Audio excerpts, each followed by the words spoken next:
More than 2 years after January 6th, the worst day in the history of the world. 2 years later, House Republicans have finally obtained security camera footage of what actually happened in the Capitol that day.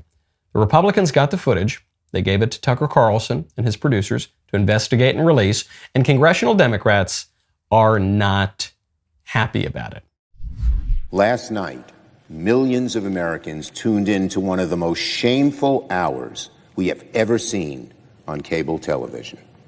With contempt for the facts, disregard of the risks, and knowing full well he was lying to his audience, Fox News host Tucker Carlson ran a lengthy segment last night arguing the January 6th Capitol attack was not a violent insurrection. By diving deep into the waters of conspiracy and cherry-picking from thousands of hours of security footage, Mr. Carlson told the bold-faced lie that the Capitol attack, which we all saw with our own eyes, was somehow not an attack at all. And he's going to come back tonight with another segment. Fox News should tell him not to. Fox News, Rupert Murdoch, tell Carlson not to run a second segment of lies. You know it's a lie. You've admitted it's a lie. Do not play the clips. The videos are a lie. Pay no attention to the man behind the curtain. Who are you going to believe, Chuck Schumer or your own lying eyes? The liberals are not very happy. They're having a very angry week. They're losing it. They're calling everybody Nazis. They're saying that this is the end of the world, the end of democracy, the end of the republic, not just because some people think men and women are different, but also because some people want to see the footage from January 6th. We were told that January 6th was the greatest insurrection, the worst near coup d'etat in the history of the world. And we've only seen little clips of the footage.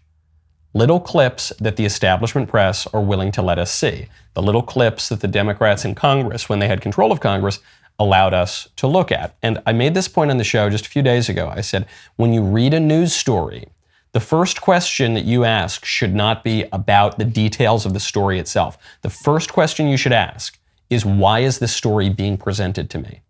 And why is it being presented to me right now? That's the meta news, meta political question that you've got to ask.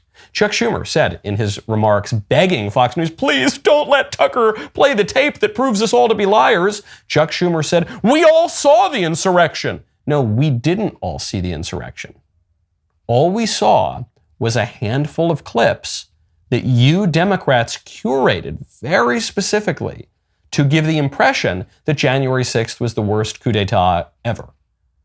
Now that the Republicans took charge of the Congress, Kevin McCarthy has access to that footage, and he released 41,000 hours of it to Tucker Carlson.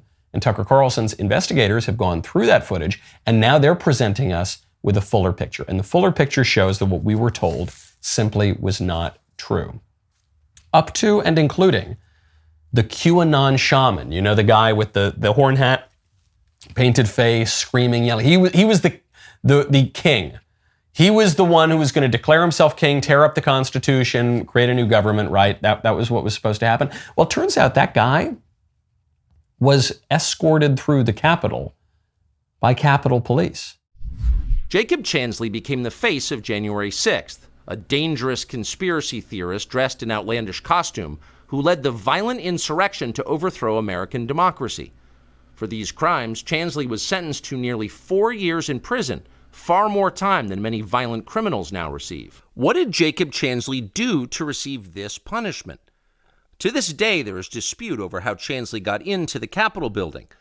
But according to our review of the internal surveillance video, it is very clear what happened once he got inside.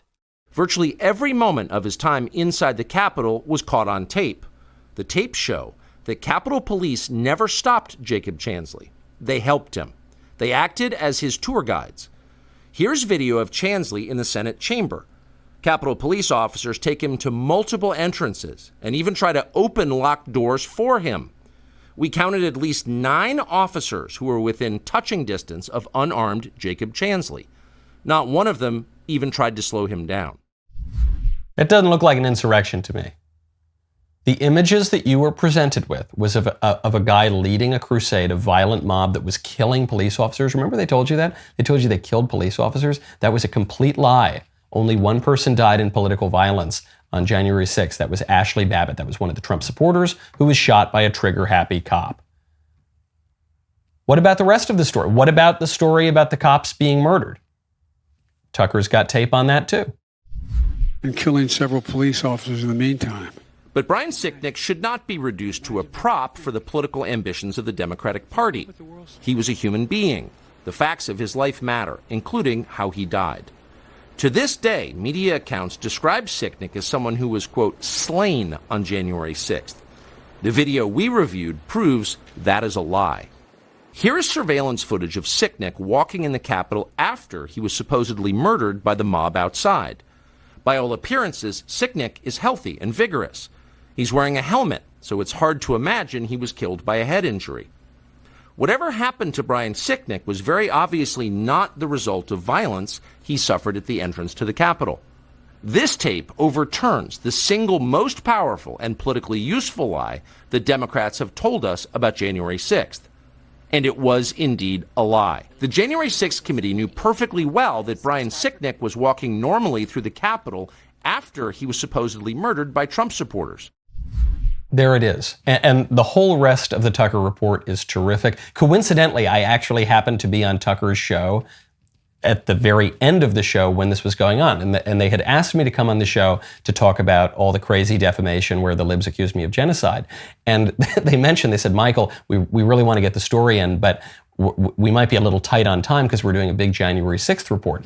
I said, I had just forgotten about the tapes. I said, why are you doing a January 6th report on this March 6th and years later? And then because of this, because the same footage can tell a completely different story depending on who is constructing that narrative. And the great irony here is that the libs use this one phrase. They used a few phrases, insurrection, but the one phrase they kept using ever since the 2020 election was the big lie. This was the propaganda line that all of the left-wing voices in the media, in politics, they would all say, it was the big lie. Trump and his supporters were spreading the big lie. And they use that phrase because that phrase is associated with Hitler and the Nazis. The irony is they don't realize that that phrase was actually used by Hitler to accuse the Jews of telling a big lie about a German general and World War I. So if you are using the phrase the big lie, if you are accusing someone of the big lie, you are putting yourself in the place of the Nazis, the Democrats, not particularly historically literate, so that irony was lost on them. And then, of course, they harp on lie, lie, lie, lie, lie. Who was putting forward such a lie? Very often when the Democrats in particular accuse Republicans of something, you can take it to the bank that the Democrats are probably doing that themselves. And you can see this in the case of January 6th. There's more to come. I can see why Chuck Schumer is begging Tucker, please don't air it. Please, Rupert Murdoch, stop Tucker. Please, Kevin McCarthy, stop Tucker. Stop them from exposing what so many people knew from the very beginning. It was a show. It was a show. I don't know how else to describe it. All the world is a stage. Politics is a really big stage. People were presented with a fictional narrative. Now that narrative is being corrected, and you will never see the libs push back harder than when their narratives fall apart. That's why they call people Nazis. That's why they accuse people of genocide. That's why they say they're threats to democracy. When you are getting those threats made against you, when you are having those accusations thrown at you, you know you are hovering right over the target.